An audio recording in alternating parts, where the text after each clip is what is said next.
Fire Oasis is a bit controversial. Some people love it, some people don't care about it, and others straight up hate it. So how do we feel about this island? Is this island a standalone classic or just another island? Let's explore that, shall we?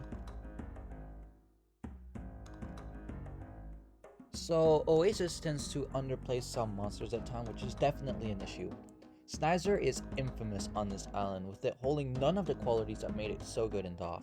And it's just a repeat of what Mammoth and Quibble do, but on a terrible sound file that is not pleasing to listen to at all. Quibble is also underutilized on this island. It's very stiff and doesn't fill in a lot of dead air, which leads to the track feeling very underwhelming. Jerubal's first track has some not so great sour notes. It's put into the background of the song, so it's not a big deal, but it definitely holds the monster back. Wink's vocal performance is just really awful to me. The raspy voice just doesn't harmonize well with Kana in my opinion, and it's a monster I can definitely do without. Dipsters have a great melody, but they are still dipsters. It's a very annoying voice to listen to. They also don't fit in this song. This song is very chill, and these monsters are just far too intense to work. I think if this track was put on Quibble, say, it would have been 1,000 times better. There are two big issues we found in Oasis. First off is in the Tweedle verse. Now, nothing in that verse is bad. The problem is what isn't in that verse. There is no bass or satisfying instrumental line. Quibble just doesn't cut it, unfortunately. So the verse sounds empty and disconnected from the rest of the song.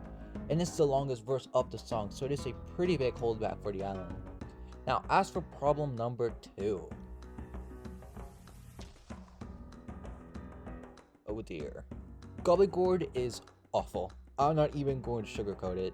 I mentioned how a good seasonal track is made to amplify another monster, like Pongleton with Potbelly on Plant Island, Hula with Pom Pom, even on this island, Huzzah Man with Mammoth. But no. Instead, Gobblegord decides to play on top of absolutely everything. Let's go over this one at a time. It does not pair well with Mammoth because his vocal performance does not go well with him at all. It does not pair with Willoughby because his rhythm doesn't even attempt to match it. It does not pair well with Quibble because it's far too slow. And all in all, it just clashes horribly with that verse. Thankfully, it only plays once, so it only has the disservice of ruining one verse of the song, but it's still terrible. Now let's talk about the good of the song. First up, the percussion line is incredible. Congo has a great track and carries most of the song on its own, but what we actually agreed on was that Pango was actually the better of the two. It does not play that often, nowhere near as much as Congo, but when it does, it overshadows Congo in every way.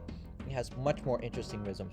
It plays off of every monster it plays with exceptionally well, and even then, it duets with Congo really well. All in all, Pango just really pulled through on this island, and Pango in general is one of my favorite monsters, so it's an absolute win. We talked about a bad seasonal track, so now let's talk about a good one. Huzzah Man is absolutely phenomenal. It's made with Mammoth in mind, and it just does such a great job getting the song started. His vocal performance is incredible, its rhythms are all solid, and having him play in the dead air that Mammoth doesn't play in was such an obvious but great choice. It does a great job transitioning into the next verse, and even better leading into the song to the Mammoth and Toejammer verse. Speaking of which, Mammoth and Toejammer duet perfectly on this island. It's so catchy and bouncy, and with Willoughby added, the rhythmic interest is just off the charts. The monsters of the Tweedleverse are all very solid. They have great vocal performances and all duet with each other really well. Waddle and Fangler have that duet on lockdown. They work so well together. Waddle with her perfect melody and Fangler providing flow and energy to the verse.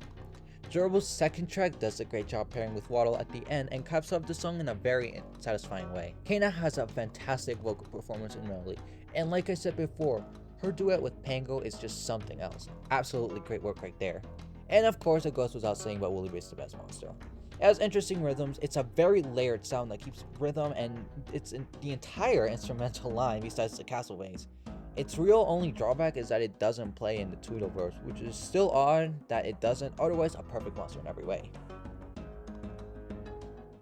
So that's Fire Oasis. It's divisive, sure, but is it good?